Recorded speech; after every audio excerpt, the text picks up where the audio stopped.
In 1967, a high school teacher turned his students into extremists in 5 days. They didn't even realize they were losing their freedom until it was too late. What happened on day 5 still haunts the survivors today, but the nightmare didn't start with a bang, it started with a chair.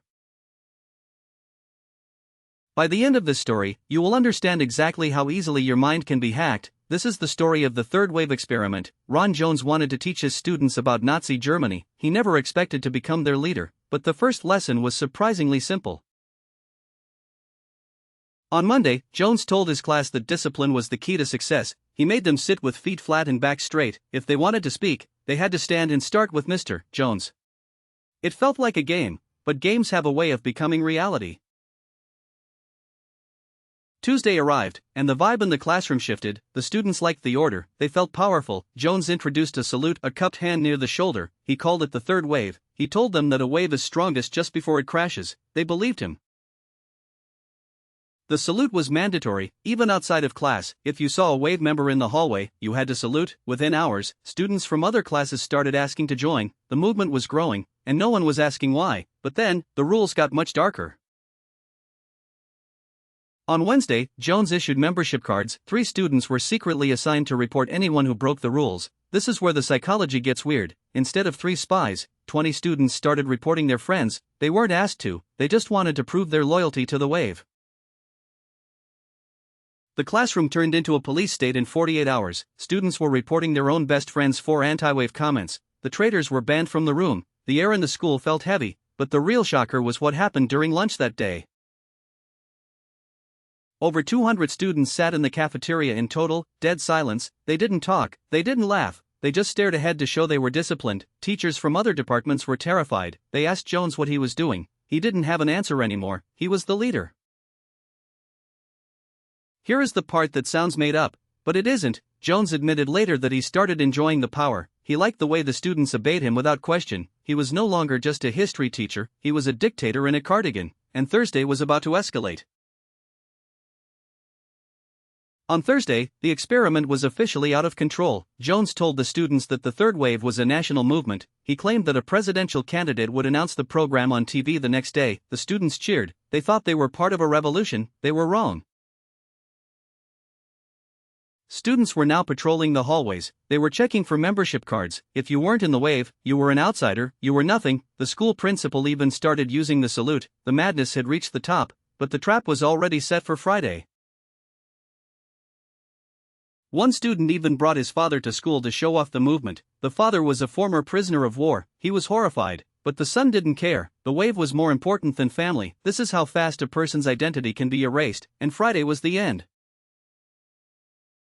Friday morning, high noon, over 200 students packed into the auditorium. They were vibrating with excitement. They waited for their leader to appear on the screen. Jones walked onto the stage and turned on the TV. The screen was nothing but static. The room went cold. There's one detail nobody mentions, and it's the most important one. Jones didn't just turn off the TV, he showed them a film of the Nuremberg rallies. He told them, "There is no national movement. You were just like the people you said you'd never be." The silence was deafening. The students were crushed, many of them started crying. In just 5 days, they had given up their names, their friends, and their morals. They had become a mob. They realized they weren't special, they were just vulnerable. But why does this happen to normal people? Psychologists call it the banality of evil. It doesn't take a monster to do monstrous things, it just takes a group and a set of rules. Your brain is wired to belong. When the group moves, you move with it, even if it's off a cliff. What I haven't told you yet is the part that makes everything worse. The experiment was kept secret for years. The school and the students were too embarrassed to talk about it. They wanted to forget how easily they were broken. But history has a way of repeating itself when we forget. Today, the third wave isn't happening in a classroom, it's happening in your pocket. Algorithms create the same echo chambers, they reward loyalty and punish the others. You might be in a wave right now without even knowing it. The salute has just been replaced by a like. When we feel like we belong to something superior, our critical thinking shuts down. We stop asking, "Is this right?" and start asking, "Is this what we do?" The third wave proved that 5 days is all it takes to reprogram a human being. Ron Jones was eventually fired, not because of the experiment, but because of his unconventional teaching. But the lesson he left behind was far more important than any textbook. he showed that democracy is a thin veil, and that veil can be torn by a single person with a plan.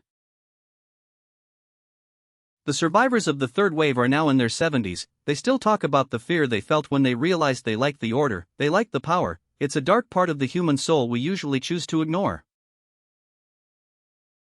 We think we are the heroes of our own stories, we think we would have been the ones to stand up and say no. But history shows that 90% of us would have saluted. The question is, which group are you in right now? The solution isn't to be stronger, the solution is to be more skeptical. Whenever a group tells you that discipline or unity is more important than your individual conscience, run. That is the first sign of the wave, and the wave always crashes.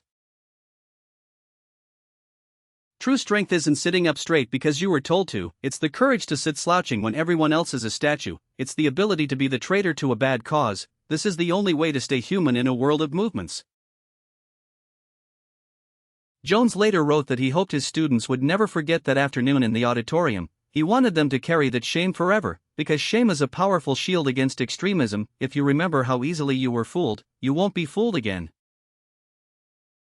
The third wave wasn't just a classroom experiment, it was a warning for the future, a warning that is more relevant today than ever before. In a world of digital tribes, the wave is always rising. The only way to stop it is to keep your eyes open. You are not a member, you are not a soldier, you are an individual with the power to choose. Don't let anyone take that away in 5 days, or 5 years. The experiment ended in 1967, but the test continues every single day. Next time you find yourself agreeing with a crowd just because it feels safe, remember Ron Jones, remember the auditorium, and remember that the most dangerous thing in the world is a person who has stopped asking why.